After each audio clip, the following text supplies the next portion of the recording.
There are things in this world that aren't dangerous because they look scary. They're dangerous because you decided they were harmless long before you ever truly understood them. Today we're talking about giraffes. And I know exactly what you're thinking right now.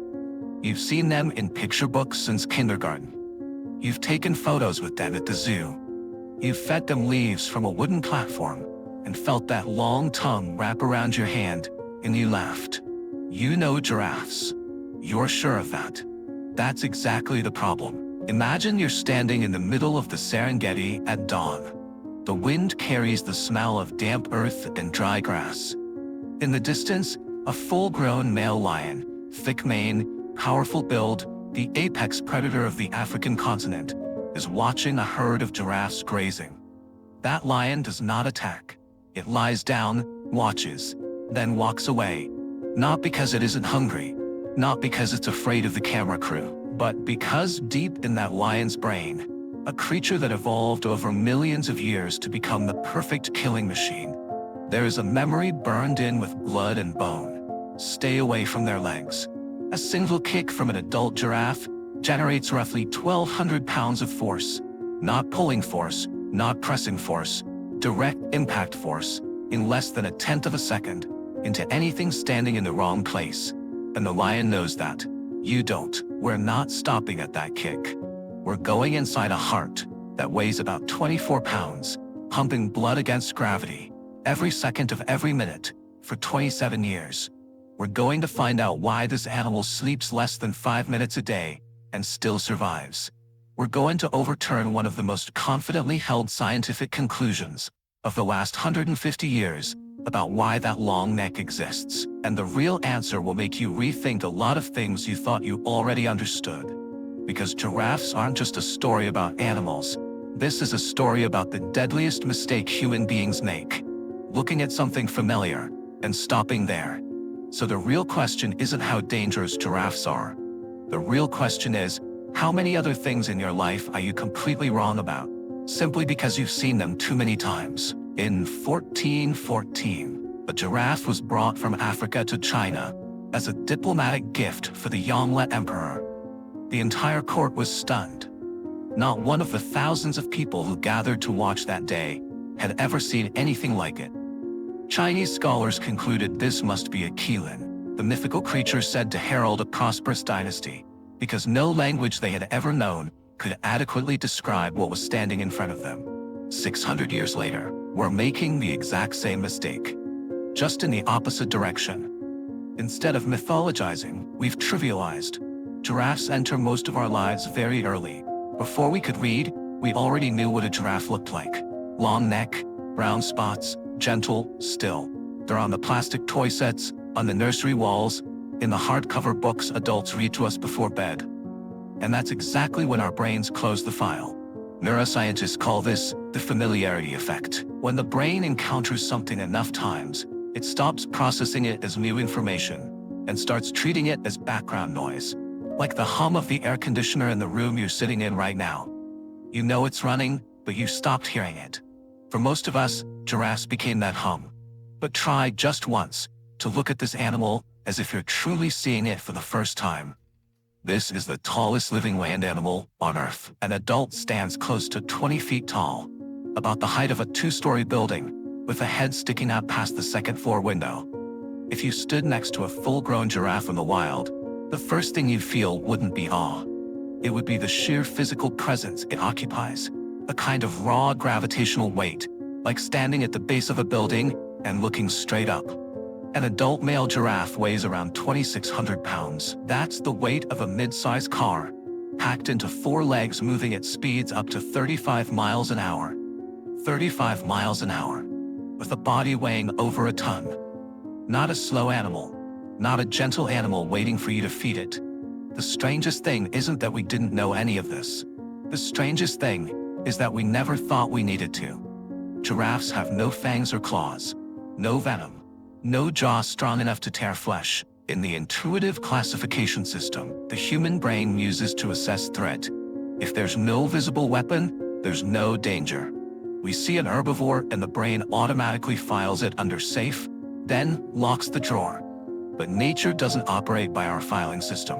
Nature operates by one principle, cold and without exception. Whatever survives millions of years has a reason for it. And that reason isn't always where you think you'll find it. So the giraffe didn't survive until today, in spite of what it has. It survived precisely because of what it has. And most of that, you've never actually seen, even though you've been looking at this animal your whole life. There is an unwritten rule on the African savannah that no textbook ever recorded, but every predator knows by heart. Never approach a giraffe from the legs. Not because they're aggressive, not because they actively seek conflict, but because once those legs are in motion, nothing within a 6-foot radius stays intact. To understand a giraffe's kick, you need to understand the structure that creates it. The legs of a full-grown giraffe are about 6 feet long, measuring the leg alone, not the body. Each leg is built from dense muscle packed over millions of years of carrying a body weighing over a ton across African terrain. Hard ground, soft ground, slopes, flat plains, every single day for 27 years. Those muscles weren't built for fighting, they were built for movement. But when all of that force is channeled into a single kick, they release what biomechanics researchers describe with one simple, brutal number: 1,200 pounds of impact force in less than a tenth of a second. For comparison, a punch from a professional heavyweight boxer generates roughly 150 pounds of force. A giraffe kick is roughly 8 times that. And it comes from 4 directions: front, back, left, right, at a speed the human eye can barely track. In 2018, researchers at the University of Pretoria published an analysis of animal deaths on the Serengeti over a decade, among lions found dead with no clear cause, no signs of fighting other lions, no evidence of disease. A significant percentage had fractures on their bodies consistent with impact from large hooves. Not elephants, not Cape buffalo, giraffes. Those lions made a hunting decision, and that decision was the last one they ever made. But the most important thing to think about isn't the lions that died, it's the lions that lived, because surviving an encounter with a giraffe required learning something no instinct programs you for: giving up, accepting that you're facing something raw strength alone can't overcome, and backing away. On the savannah, that's called experience. In our world, we have another name for it: wisdom. Giraffes don't just kick backward like horses. That's the most common misconception, even among devoted animal lovers. They kick in all 4 directions, with each leg independently, depending on where the threat is coming from. The front legs deliver a straight downward strike against attackers approaching head-on, with the full weight of the body driving it. The back legs counter threats from behind, the most powerful kick, loading momentum from the full length of the body. And when surrounded, giraffes can pivot and deliver a diagonal kick that even experienced lions can't react to in time. This isn't passive defense. This is an active, flexible defense system controlled by an animal weighing over 2,600 pounds, operating in a state of total alertness under pressure. Giraffes never attack first, not once. In all observed and documented behavior, a giraffe only uses its legs as a weapon, when there is no other option. They don't chase threats. They don't claim territory through violence. They simply stand there, tall, silent, watching, and wait to see if the other party is smart enough to read the signal. That is a gentleness. That is the absolute confidence of an animal that knows exactly what it's carrying. If you took a standard NBA basketball and placed it inside the chest of a full-grown giraffe, it would fit exactly. Not roughly, not approximately. Exactly. The giraffe's heart weighs an average of 24 pounds, is about 2 feet long, and beats around 150 times per minute at rest. For comparison, the human heart weighs less than a pound. A giraffe's heart weighs nearly 30 times more than yours, and it has to do a job no other heart on Earth has to do. It has to pump blood upward more than 6.5 feet, continuously, against gravity, until the animal's final breath. To understand why that's a life or death problem, you need to understand one of the most basic physical principles of a living body. Blood doesn't flow upward on its own. It needs pressure. In humans, the heart generates about 120 millimeters of mercury, the number your doctor reads when they take your blood pressure and nod approvingly. That's enough to push blood up to the brain, about 1 foot above the heart. A giraffe's brain sits more than 6.5 feet above its heart. With every additional foot, the heart needs to generate more pressure to overcome gravity. The result is that giraffes operate at an average blood pressure of around 280 millimeters of mercury, nearly double that of a human. If a person had that blood pressure, they'd be rushed to the emergency room with doctors worried about a stroke. A giraffe wakes up with that blood pressure every morning and goes to eat breakfast like nothing's wrong. But here's where the giraffe's body really starts to blow your mind. High blood pressure is necessary to feed the brain, but that pressure can't stay uniform throughout the entire body, because the lower parts, especially the legs, sit more than 6.5 feet below the heart, with 280 millimeters of mercury pumping downward from the heart. The blood vessels in the legs would face the added pressure of that entire column of blood above them, enough to rupture any normal vascular system. The giraffe's body solves this with 3 mechanisms scientists spent decades trying to fully understand. The giraffe's arterial walls are thicker and stiffer than those of most mammals of similar size, especially in the legs, where hydrostatic pressure is greatest. The skin and connective tissue surrounding the leg's blood vessels act like a natural pressure suit, compressing from the outside to balance the pressure pushing outward from within. Second, the giraffe's jugular veins have a specialized valve system found in almost no other animal. These valves snap shut instantly when blood tends to flow back downward with gravity, preventing pressure from surging back toward the heart when the animal lowers its head. And this is the most elegant of all. At the base of the giraffe's brain is an incredibly dense network of blood vessels that anatomists call the rete mirabile, Latin for wonderful net. This network acts like a pressure dampener. When blood suddenly surges toward the brain with high force, the rete mirabile disperses that pressure across hundreds of tiny capillaries before it ever reaches the brain, turning a sledgehammer blow into a gentle tap. But that entire system faces its greatest challenge, not when the giraffe is running, not when it's fighting, but when it lowers its head to drink. When a giraffe drops its head from nearly 20 feet in the air, down to ground level, the entire column of blood in that long neck suddenly reverses direction. Gravity, instead of being the enemy to fight against, becomes an ally pushing blood rushing toward the brain. Without a compensating mechanism, that pressure spike could rupture the brain's blood vessels within seconds. Researchers measuring giraffe blood pressure during this process with non-invasive sensors found the following. Within less than 2 seconds of the giraffe beginning to lower its head, the heart automatically slows its rate. The rete mirabile activates fully, and the jugular valves adjust to restrict blood flow. The entire process is automatic, requiring no conscious thought, no learning. It's hardwired into the animal's biology. This is pressure management more sophisticated than any safety valve human engineers have ever designed.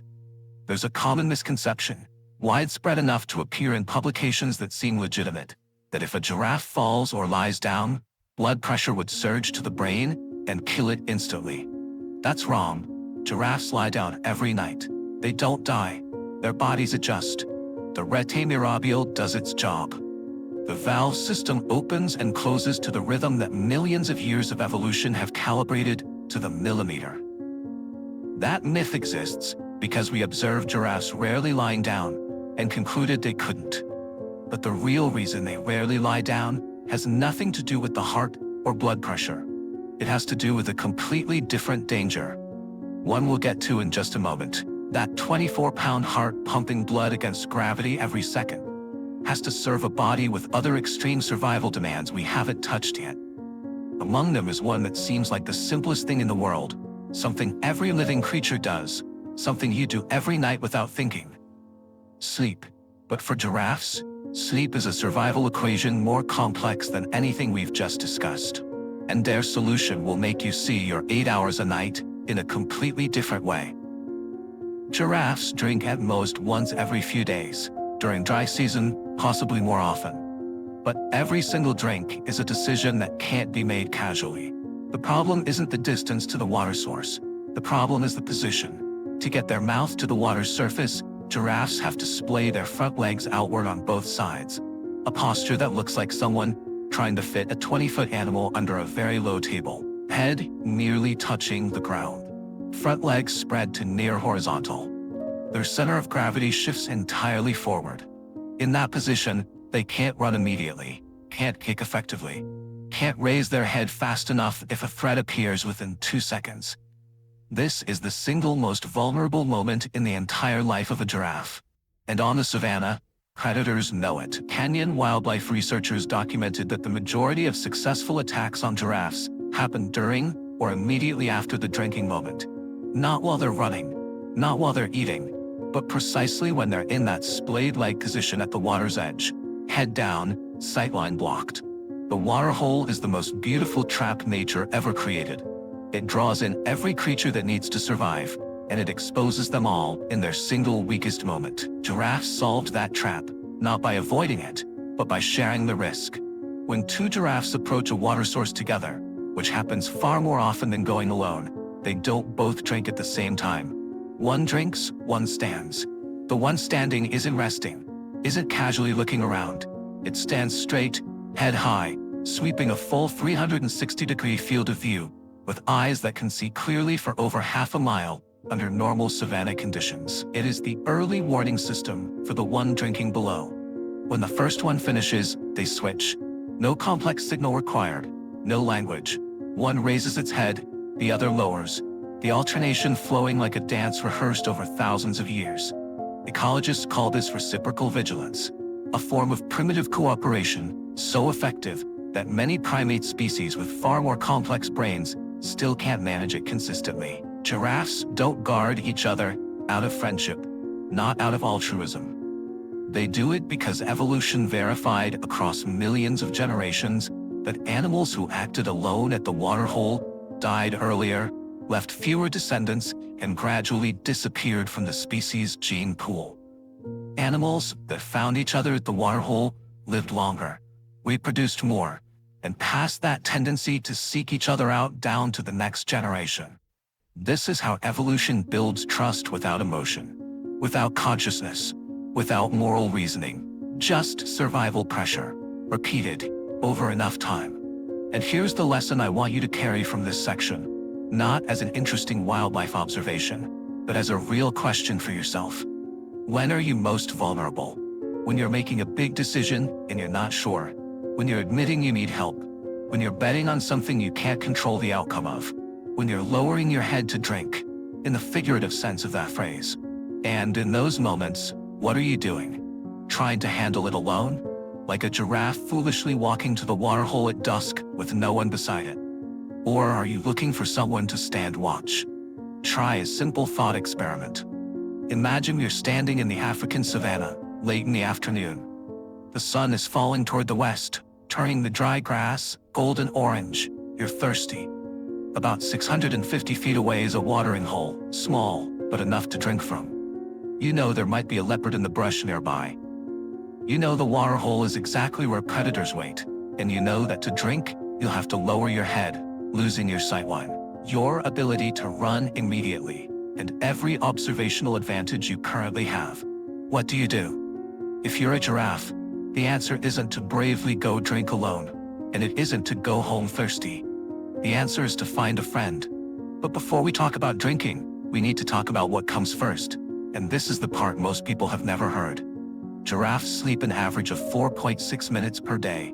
Not 4.6 hours, not 4.6 cycles, 4.6 minutes of total deep REM sleep in a full 24-hour day. This is the lowest recorded figure in the entire mammalian animal kingdom.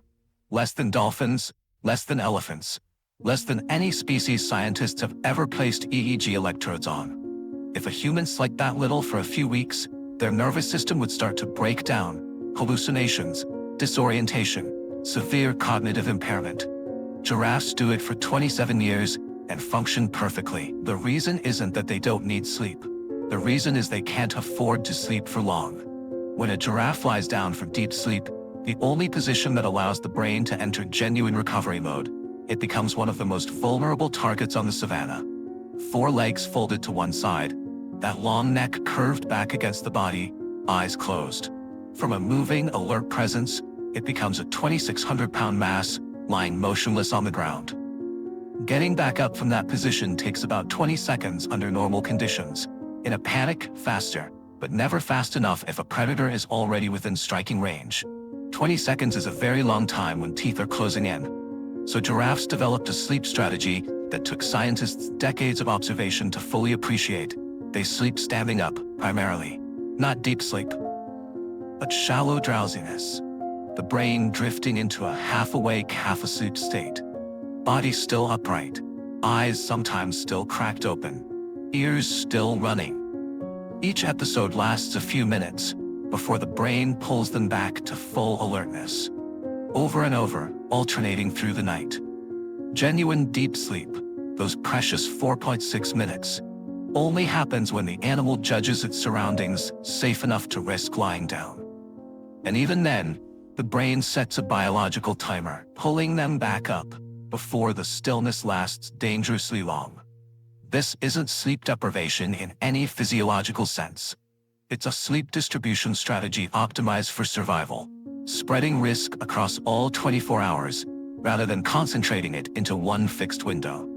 There is a tree on the African savanna that locals call the tree of the patient ones, the acacia. From a distance it looks like any other savanna tree, wide-spreading canopy of green leaves, trunk rising from dry cracked earth, rare shade in a landscape where shade is a luxury. But get closer, and you'll understand immediately why no animal goes near it carelessly.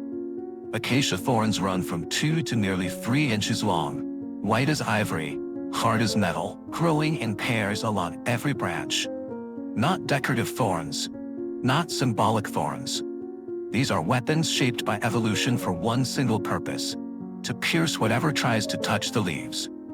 Most herbivores on the savanna look at an acacia and run a simple calculation: the nutritional value isn't worth the blood. Then they walk away to find something else. A giraffe looks at an acacia and sees the best meal on the savanna. To understand why, you need to understand the tongue first. A giraffe's tongue averages about 18 to 20 inches long, roughly the length of your arm from elbow to fingertip. This is the longest tongue of any land mammal, and it wasn't built to be long. It was built to do things no other tongue can do. But the first thing you notice about that tongue isn't the length, it's the color. Deep purple-black, sometimes blue-gray, dark enough to look like it doesn't belong on a living creature. For decades, naturalists debated the reason for that color. Some argued it was random pigmentation with no specific function. Others suggested it related to body temperature. The answer, when it came, was almost obvious. A giraffe's tongue is exposed to direct sunlight for hours every day, across decades, in one of the highest UV radiation zones on Earth. That dark purple-black is melanin, the same pigment that protects human skin from sunburn, but concentrated at far higher density, because that tongue has no choice but to be outside in the sun all day long. This is biological sunscreen, evolution integrated directly into the tongue's tissue. But color is just the surface feature. The truly remarkable thing is how that tongue operates when it meets an acacia. Giraffes don't eat acacia leaves by biting straight into the branch. They eat by wrapping. That 18 to 20-inch tongue coils around a thorny branch like a flexible rope, pulling leaves into the mouth while avoiding direct contact with the thorns. The motion isn't random. It's the result of a complex mechanical system with dozens of tongue muscles working in coordination to create the exact curl, pull force, and approach angle for each specific situation. That tongue navigates between the thorns like the fingers of a master craftsperson. Not through conscious thought, but through reflexes honed over millions of years of contact with this exact type of tree. Giraffe saliva is thicker and more viscous than that of most mammals. When an acacia thorn contacts the mucous membrane inside the mouth, the saliva immediately coats the contact point, creating a thin gel layer between the thorn and soft tissue. Not completely painless, but enough to turn a potential wound into brief discomfort. The mucous membrane lining the giraffe's mouth and tongue has a much higher density of keratinized cells than normal. The same tough cell layer found in the thick skin on your heels, but covering the entire inner mouth surface. The lips are thick and muscular, reinforced by dense connective tissue, and can contact thorns directly without sustaining meaningful damage. When acacia leaves are eaten, the tree activates a chemical response within minutes. It pumps tannins, bitter and astringent compounds that at high concentrations can disrupt digestion, into the remaining leaves on the same branch. Beyond that, it releases a volatile airborne chemical that warns surrounding acacias within a radius of roughly 100 feet to activate the same mechanism. This is an intercommunication system between trees. No brain, no nervous system, just whispered warnings in the wind. No consciousness, yet effective enough to make prolonged feeding in one spot increasingly unpleasant and nutritionally worthless. Giraffes evolved to know this. That's why they never stand and eat in one place. They move constantly. A few minutes at this tree, then a step to the next one 30 to 50 yards away. Far enough to escape the chemical signal the last tree just released.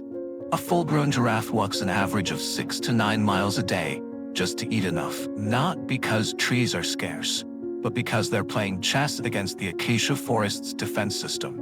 And after millions of years, neither side has fully won. The result of all that adaptation is an absolute competitive advantage. Acacia trees cover the majority of East African savanna. Their leaves are rich in protein, calcium, and critically, water. During the dry season, when other plant sources wither, acacia trees stay green because their root systems can reach groundwater tens of feet below the surface. Most herbivores can't access that resource. Not because they don't want to, but because they don't have the tools. Giraffes do, and that means while other species compete over shrinking grasslands, giraffes are feeding from a resource almost nothing else dares touch. They're not competing. They found a way to exit the competition entirely. Economists call this niche market positioning. Ecologists call it ecological niche differentiation. Giraffes just do it without naming it. And there's one final detail about that dark purple tongue worth carrying with you. The 18 to 20-inch length wasn't something giraffes always had. Their distant ancestors had shorter tongues, shorter necks, and bodies closer to the okapi, their closest living relative today, which has a normal neck and a tongue about 12 inches long. The difference between 12 and 20 inches accumulated over millions of generations, each generation selecting for individuals with slightly more flexible tongues, slightly longer by a fraction, able to reach a few more leaves that their peers couldn't. A few leaves. Every day, over millions of years. That's how evolution builds a masterpiece.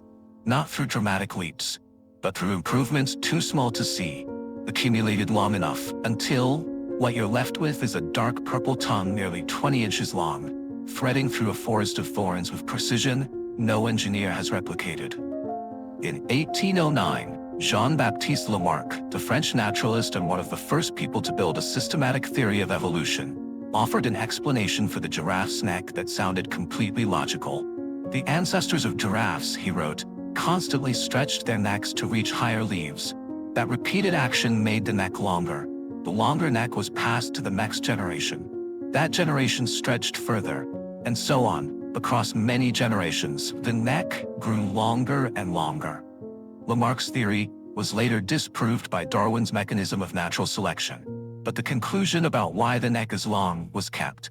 Giraffes have long necks because long necks help them eat higher leaves, access food sources competitors can't reach, and therefore survive better during scarce seasons. Simple, clean, logically clear, and for 150 years, no one seriously questioned it, because it was too sensible to doubt. That's exactly when science makes its most dangerous mistakes. In 1996, two South African ecologists, Robert Simmons and Lou Scheepers, published a paper in the American Naturalist with a title that researchers in wildlife biology read once and then had to read again. The title translated means, Explaining the Giraffe's Neck, Evidence for Sexual Selection, rather than feeding adaptation. Simmons and Scheepers didn't dispute that long necks help giraffes eat higher leaves. That's an undeniable fact. What they disputed was the conclusion that this is why long necks exist. And to make their case, they asked questions that no one had thought to ask in 150 years. Question 1. If long necks evolved to reach higher leaves, why do females and males have nearly equal neck lengths, when only males fight with their necks? If long necks are a survival advantage in scarce feeding seasons, why do field observations show giraffes eating at shoulder height most of the time, not stretching to full extension? A study conducted at Hwange National Park in Zimbabwe tracked giraffe feeding behavior over months and recorded that less than 40% of feeding time involved the animals actually stretching to their maximum height. They were eating at a height multiple other species could reach if the trees weren't thorned. Question 3. And this is the most important one. During the most severe droughts, exactly when the old theory predicts the advantage of a long neck would be most evident, is there a meaningful difference in mortality rates between longer-necked and shorter-necked giraffes? The answer, negligible. So what is the neck actually for? The male who wins the necking match earns mating access to females in the territory. The loser withdraws. Over millions of generations of observation and selection began preferring males with longer necks. Not through conscious reasoning, but because females who favored long neck genes had sons who were stronger, who won more, who left more offspring. The long neck gene spread, not because it helped reach leaves, but because it helped win sexual competition. And in biological terms, that's the battlefield where traits either survive or disappear over time. The lesson isn't to stop trusting science. The lesson is to stop confusing an answer that seems right with an answer that has been tested thoroughly. There are things language can describe, but the brain can't truly picture until you see them with your own eyes. The necking battle of giraffes is one of those things.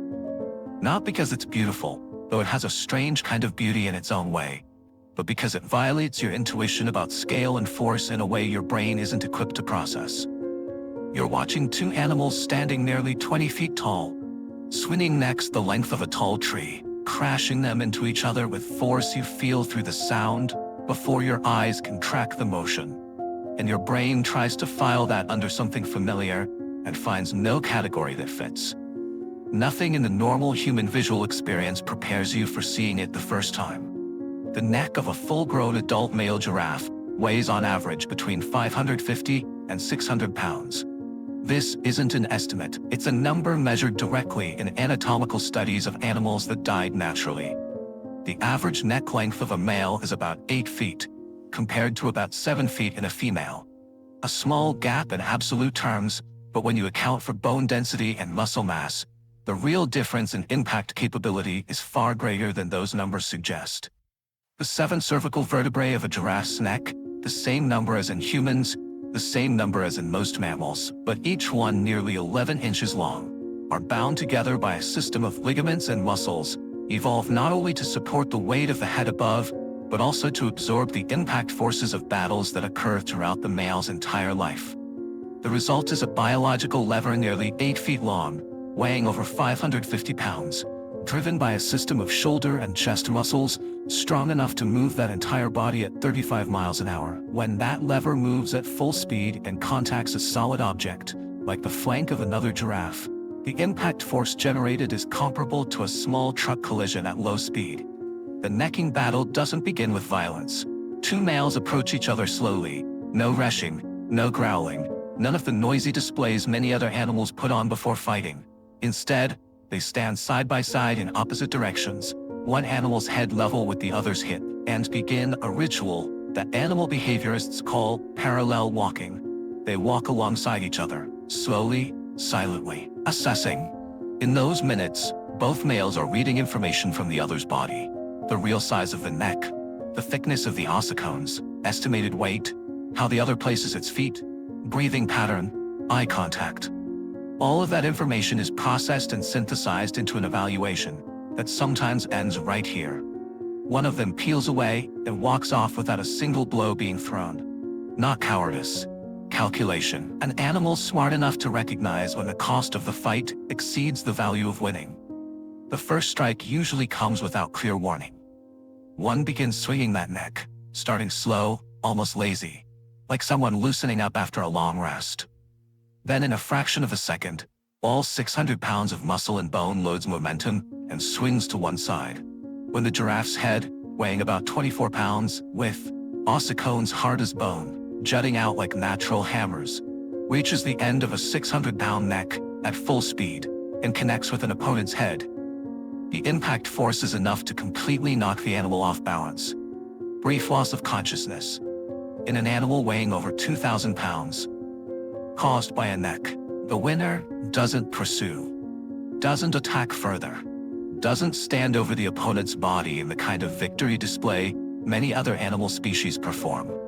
It stands back, watches the other slowly get up, then turns and walks away. There are documented cases of two males who just fought a long and intense battle, standing together afterward, necks resting against each other. A gesture animal behaviorists interpret as post-conflict reconciliation, more common in species with complex social lives than most people assume of giraffes. The battle ends. The hierarchy is established, and both animals continue living in the same territory, drinking from the same water source, sometimes standing watch for each other. Because necking isn't war, it's language. A violent, rough language, but still language. A way for two animals to communicate something that can't be expressed any other way. Reach a conclusion, both accept, and then continue living. And through all of that, from a safe distance, standing still and watching, is the female. Female giraffes aren't forced to mate with whichever male wins. They observe, they assess. And in that observation, they're running a process of gathering information about the genetic quality of a potential mate. Not through language, not through conscious reasoning, but through an evaluation system refined by evolution across millions of generations to recognize the right signals. The male with the longer neck, the stronger build, the better strike control. Not just powerful, but precise. Not just fast, but knowing when to stop. That is the male whose genes are worth passing on. This isn't love. This isn't a moral choice. This is biology operating at its most purely mechanical level. But the result of that purely mechanical biology, accumulated over millions of generations, is offspring born with better genes, stronger bodies, and higher survival odds in an environment with no room for weakness. Those giraffe calves face the first and harshest challenge of their lives within 24 hours of being born. No adjustment period, no extended protection phase, no gradual introduction to the world. They fall to the ground from nearly 6 feet in the air.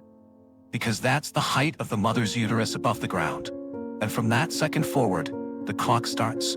Not a clock measuring time, a clock measuring survival odds. And the number on that clock, from the very first moment, is cold enough to remind you that nature has no interest in your feelings about fairness. There is a moment in nature that if you witness it for the first time, you won't know whether to feel amazed or heartbroken. That is the moment a newborn giraffe hits the ground for the first time in its life. Not a gentle landing, not being caught, but falling, headfirst, straight down from nearly 6 feet, and hitting the ground with a sound loud enough to hear from a distance. The mother doesn't bend down to catch it, can't bend fast enough. Instinct doesn't direct her to. The calf falls, lies motionless for a few seconds, then begins to move, legs kicking, head lifting, lungs pulling in the first breath of life. And the clock starts running. Not a clock measuring time in the ordinary sense, but a survival clock set by millions of years of predation pressure on the African savannah.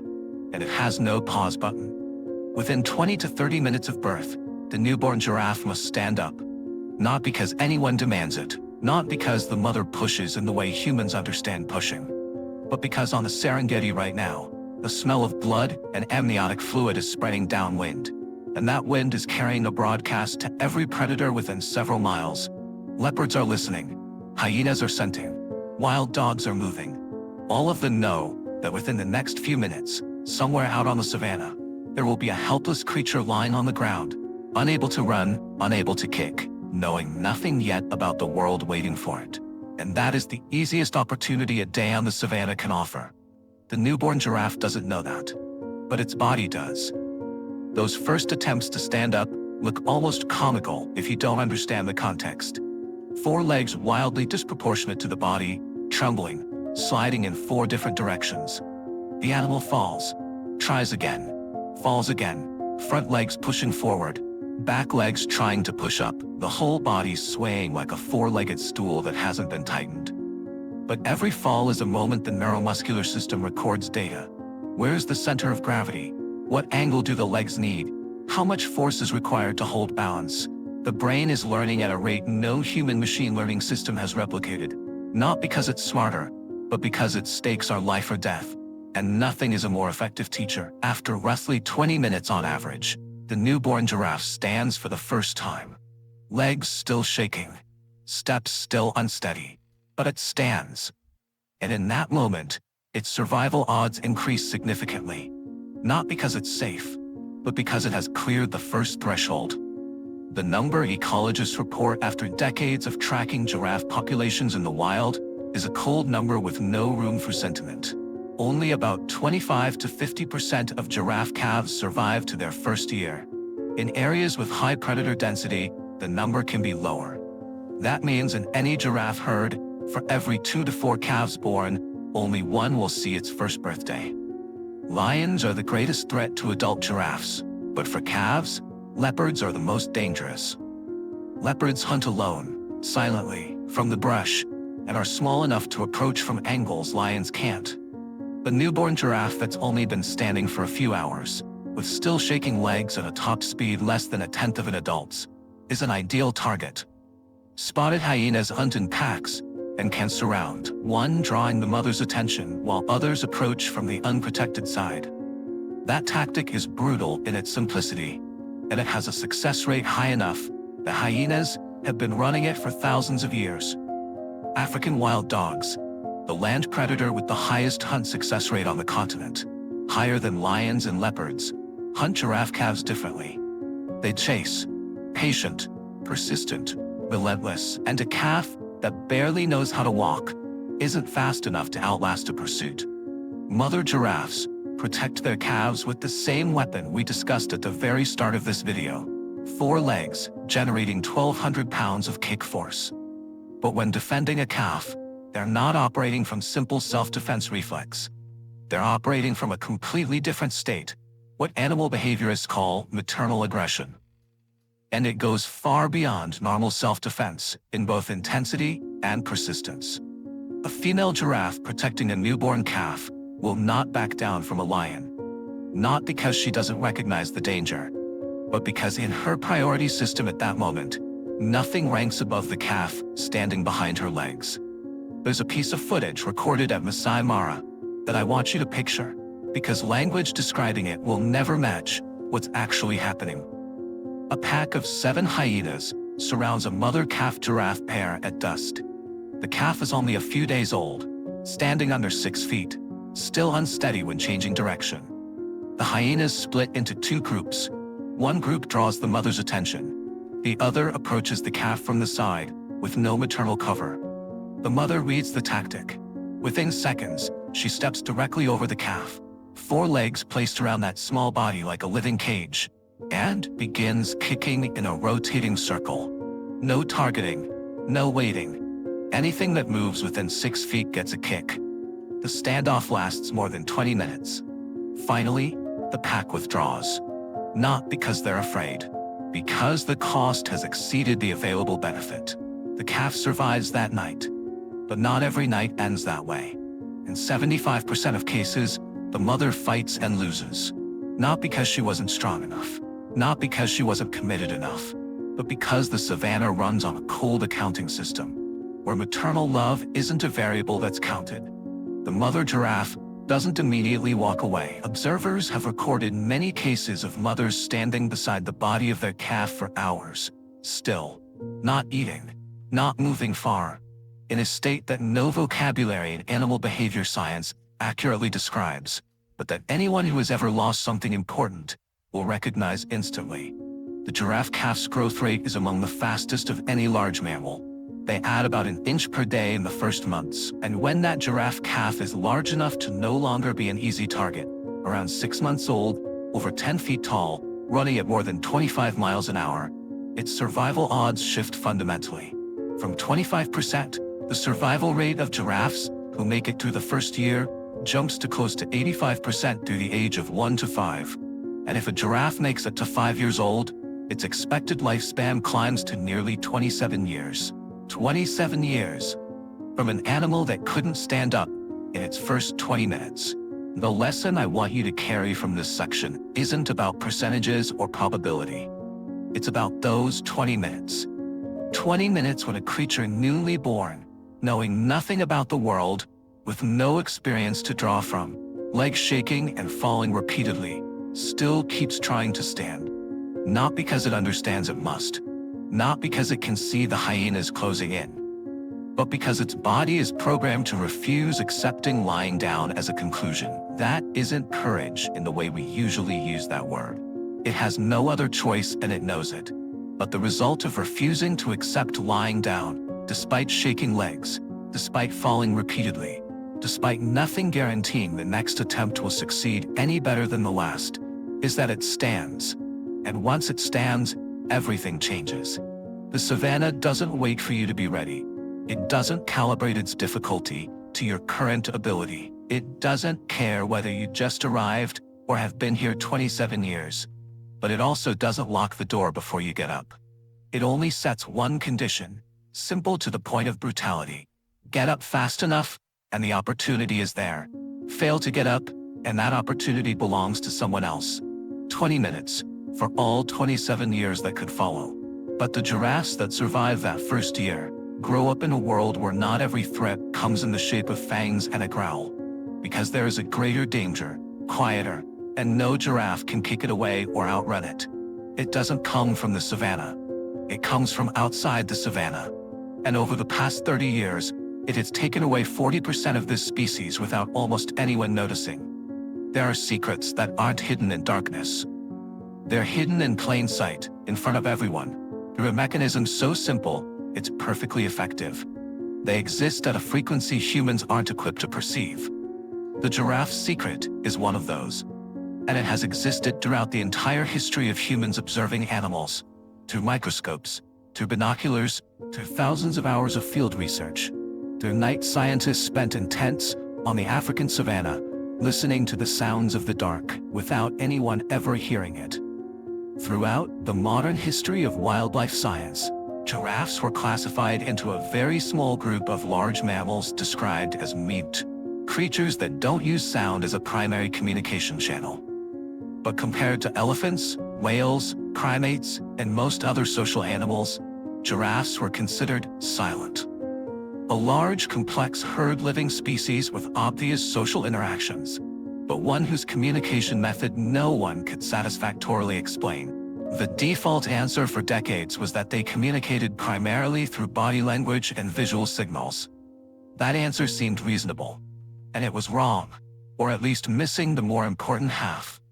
In 2015, a research team from the University of Vienna published results from a multi-year acoustic study conducted at 3 zoos in Europe: Vienna, Copenhagen, and Antwerp.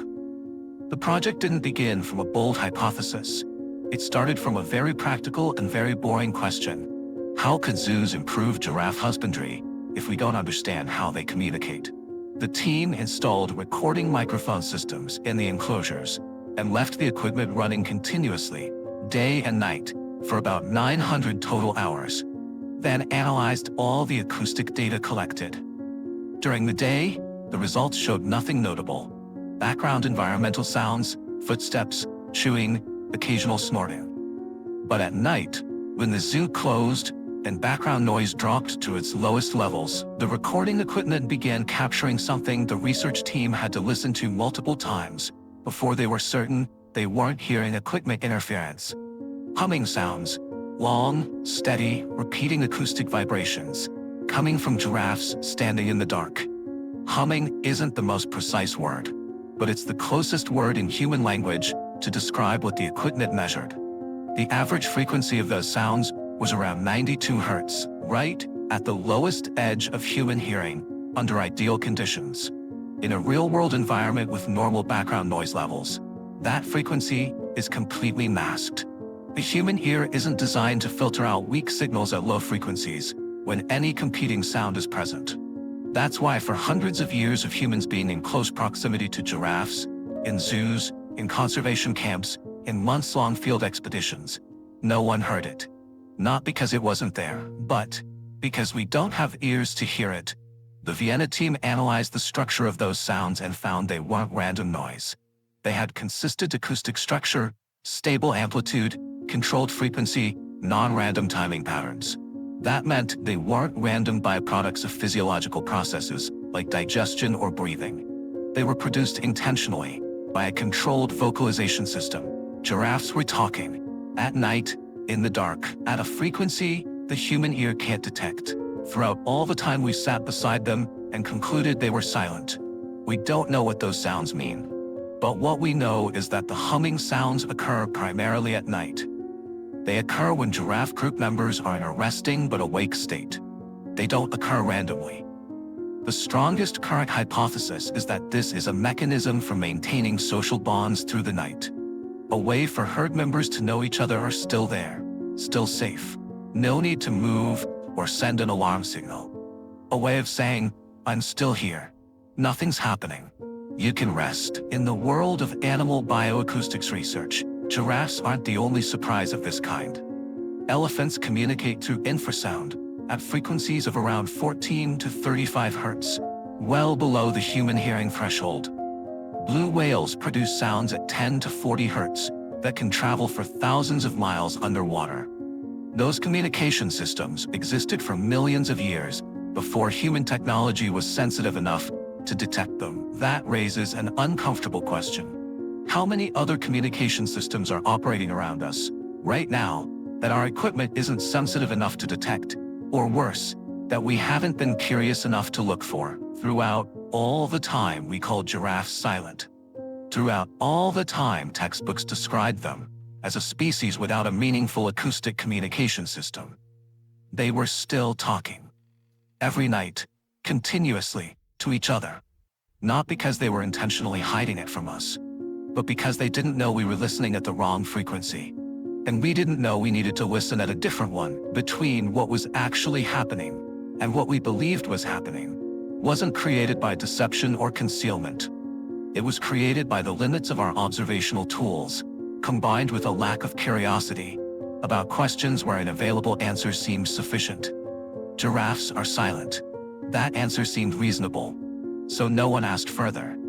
Until someone put a microphone in the right place and left it running long enough through the night. After everything we've covered, the 1,200-pound kick, the 24-pound heart, 4.6 minutes of sleep per day, the 18 to 20-inch purple-black tongue, the neck that 150 years of science misunderstood, the calves with only a 25% chance of making it to their first year, and the nighttime conversations that human ears couldn't hear.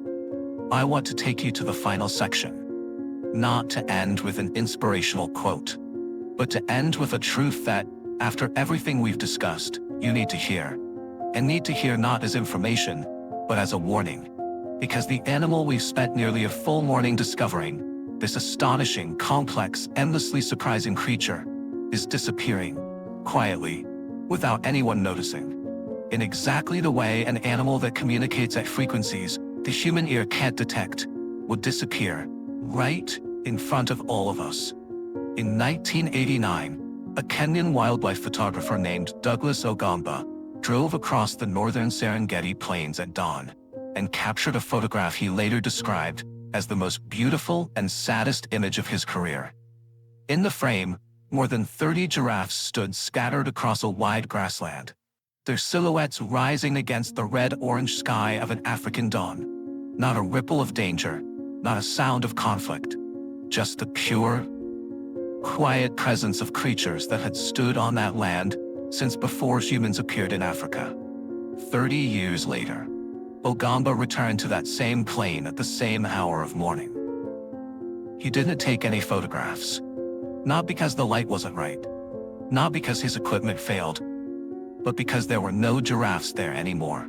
These are the numbers I want you to file somewhere in your mind and not let go of after this video ends. In 1985, the global estimate for wild giraffe populations was roughly 155,000 animals. In 2015, that number was 97,000. In 2023, the number was around 117,000, slightly up from its lowest point, thanks to some localized conservation efforts, but still down 40% from less than 40 years ago. 40% in 40 years. In that same time, humanity launched people into space, built the internet, created artificial intelligence, decoded the human genome, and produced billions of smartphones. And in that same time, nearly half of the giraffes on Earth disappeared, while almost no one noticed. The International Union for Conservation of Nature, The IUCN currently classifies giraffes as vulnerable, one level below endangered. Among the 4 officially recognized giraffe species, 2 have climbed to critically endangered status. The Nubian giraffe, found primarily in South Sudan and Ethiopia, currently has fewer than 650 mature adults in the wild. The Kordofan giraffe has even fewer. For comparison, the northern white rhino currently has 2 individuals alive, but the northern white rhino has a documentary, has a hashtag, has fundraising campaigns, has world-famous photographers who have dedicated their careers to capturing its image. The Nubian giraffe has none of that, and its numbers are approaching a point of no return. Why isn't anyone paying attention? The first reason is the one we raised at the very beginning of this video.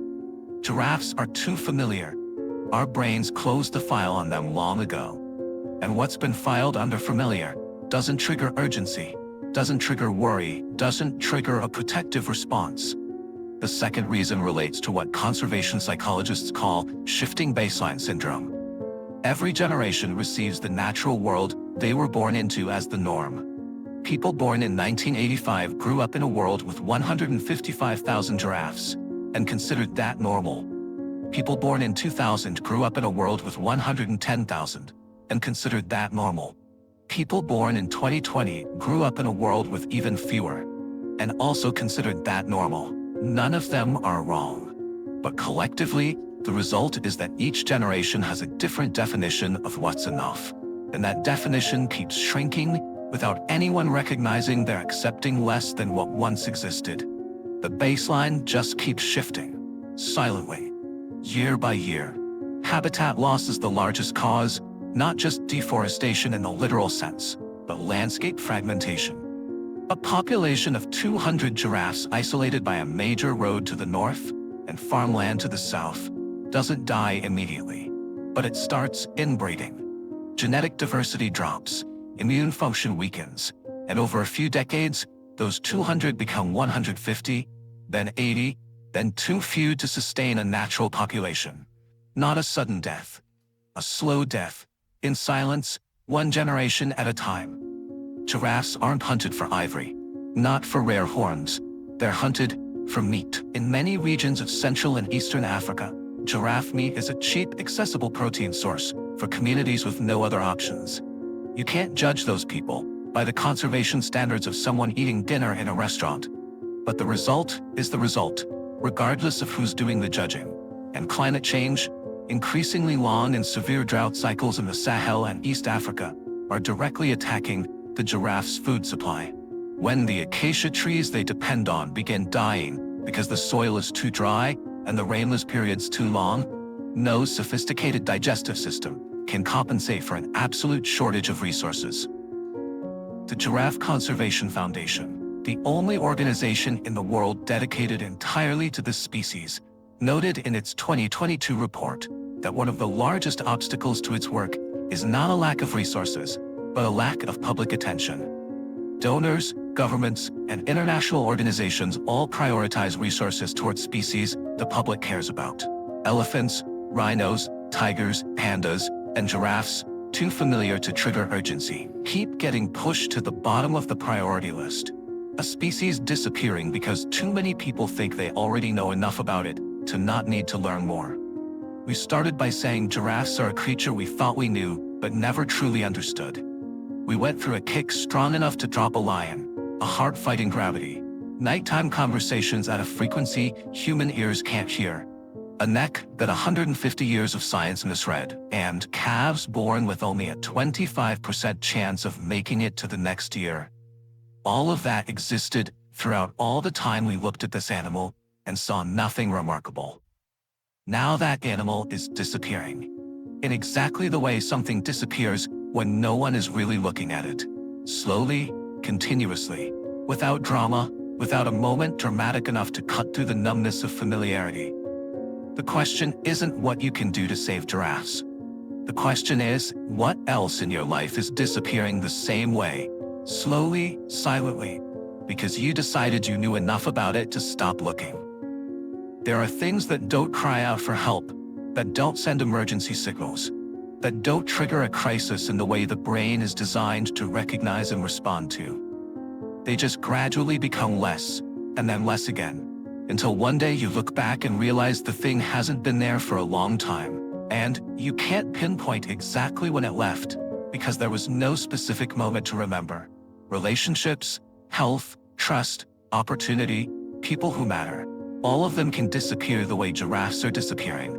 Not through an event dramatic enough to wake you up, but through the silent accumulation of days when you weren't really looking. In 2015, the same year the Vienna research team discovered that giraffes whisper to each other through the night at frequencies the human ear can't detect. A Tanzanian ecologist named Moshe Kivuyo, working in the western Kilimanjaro plains, wrote in his field journal a sentence later quoted in multiple conservation reports. We spent 30 years studying what giraffes eat, how they move, how they reproduce. We thought we knew them. It turns out we were never really listening. 30 years. And the conclusion was, we were never really listening. I don't know why you're watching this video. Maybe the title caught your curiosity. Maybe you like animals. Maybe the algorithm pushed it onto your screen at the right moment when you had nothing else to do. But if there's one single thing you carry with you after everything we've just talked about, not any specific number, not any particular scientific fact, not any one story in the collection of stories we covered, I want it to be this. Familiarity is the illusion of understanding. You don't understand something just because you've seen it many times. You've only seen it many times. That's all that happened. Real understanding requires something different. It requires you to be willing to look again at something you thought you knew, and ask questions as if you've never known anything about it. It requires you to be willing to listen at a frequency other than the one you're used to. It requires enough humility to admit that the closed file might need to be opened again.